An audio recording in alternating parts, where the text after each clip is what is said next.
Hello guys, welcome back to my mini vlog. Guys, ಇವತ್ತು ಬೆಳಬೆಳಗ್ಗೆನೆ ನಂದು ಗಾಡಿ ನನ್ನ ಫ್ರೆಂಡ್ ತೊಗೊಂಡೋಗಿದೆ ಅಂತ ಅವ್ನಿಗೆ ಫೋನ್ ಮಾಡಿದ್ರೆ ಫೋನ್ ಎತ್ತಾ ಇಲ್ಲ. ಏನು ಮಾಡೋದು, ಫೋನ್ ಎತ್ತಾ ಇಲ್ಲ ಅಂತ ನಾನು ನಡ್ಕೊಂಡು ಹೋಗಿ ಊಟ ಗೈಸ್ ಕಾಯ್ದು ಸಾಕಾಗಿ ಇಂದ ಟ್ರೇಡಿಂಗ್ ಆಫೀಸ್ ಬಂದೆ ಗೈಸ್. ನೋಡಿದ್ರೆ ಟ್ರೇಡಿಂಗ್ ಆಫೀಸಲ್ಲಿ ಇನ್ನೂ ಯಾರೂ ಬಂದಿರಲಿಲ್ಲ. ಸೊ ಅವ್ರಿಗೋಸ್ಕರ ವೆಯ್ಟ್ ಮಾಡ್ತಾ ಇದ್ದೆ.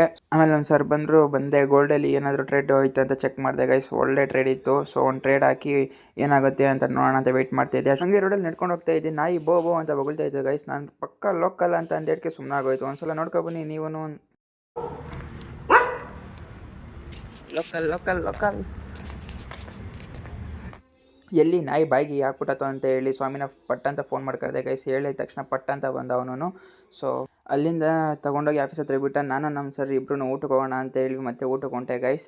ನಮ್ಮ ಸರ್ ಯಾವಾಗಲೂ ಒಂದು ಮಾತು ಹೇಳ್ತಾ ಇರ್ತಾರೆ, ನಿನ್ನ ಕೈಲಿ ಯಾರಿಗೂ ಒಳ್ಳೇದು ಮಾಡಿಲ್ಲ ಅಂದ್ರೂ ಪರವಾಗಿಲ್ಲ, ಕೆಟ್ಟದಂತೂ ಯಾರಿಗೂ ಮಾಡಬೇಡ, ದೇವರೊಬ್ಬ ಅವನೇ ನೋಡ್ಕೊತಾನೆ ಅಂತ ಯಾವಾಗಲೂ ಹೇಳ್ತಾ ಇರ್ತಾರೆ ಗೈಸ್. ಒಂದು ಟ್ರೇಡ್ ಹಾಕ್ಬಿಟ್ಟು ಹೋಗಿದ್ನಲ್ಲ ಗೈಸ್, ಅದು ನಾನು ನಮ್ಮ ಸರ್ ಊಟ ಮಾಡ್ಕೊಬರೋ ಅಷ್ಟೊತ್ತಿಗೆ ಟಾರ್ಗೆಟ್ ಹಿಟ್ ಆಗಿತ್ತು. ನನಗಂತೂ ಸಖತ್ ಖುಷಿ ಆಯಿತು. ಈ ವಿಡಿಯೋ ನೋಡ್ತಿರೋರು ಯಾವ್ದಾದ್ರು ಟ್ರೇಡರ್ ಆಗಿದ್ರೆ ಐ ಆಮ್ ಆಲ್ಸೋ ಟ್ರೇಡರ್ ಅಂತ ಒಂದು ಕಮೆಂಟ್ ಮಾಡಿ ಗೈಸ್.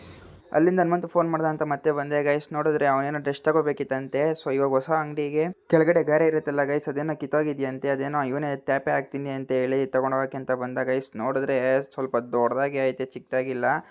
ಸೊ ನಾನು ನೋಡಿ ಸಾಕಾಯಿತು. ನನಗಂತೂ ಮಾಡೋಕ್ಕೆ ಬರಲ್ಲ. ಸೊ ಅವ್ನು ಮಾಡೋದನ್ನ ನೋಡ್ಕೊಂಡು ಕೂತು ಅಲ್ಲಿಂದ ನಾನು ಬಂದಿದ್ದೆ ಝೆನ್ ಪಾರ್ಕ್ಗೆ. ಸೊ ಇಲ್ಲಿ ಸ್ವಲ್ಪ ಬಂದರೆ ಮೈಂಡ್ ಫ್ರೆಶ್ ಆಗುತ್ತೆ, ಚೆನ್ನಾಗೈತೆ ವೆದರ್ ಅಂತ ಹೇಳಿ ಯಾವಾಗಲೂ ಬರ್ತಾ ಇರ್ತೀನಿ ಇಲ್ಲಿಗೆ. ಹಂಗೆ ಸ್ವಲ್ಪ ಟೈಮ್ ಸ್ಪೆಂಡ್ ಮಾಡಿ ಮತ್ತೆ ನಾನು ಅಲ್ಲಿಂದ ಮನೆಗೆ ಓಡೋಣ ಅಂತ ಹೊರಟೆ ಗೈಸ್. ಈ ವಿಡಿಯೋ ನೋಡ್ತಿರೋ ಪ್ರತಿಯೊಬ್ಬರು ಲೈಕ್ ಮಾಡಿ, ಶೇರ್ ಮಾಡಿ, ಕಮೆಂಟ್ ಮಾಡಿ. Bye guys.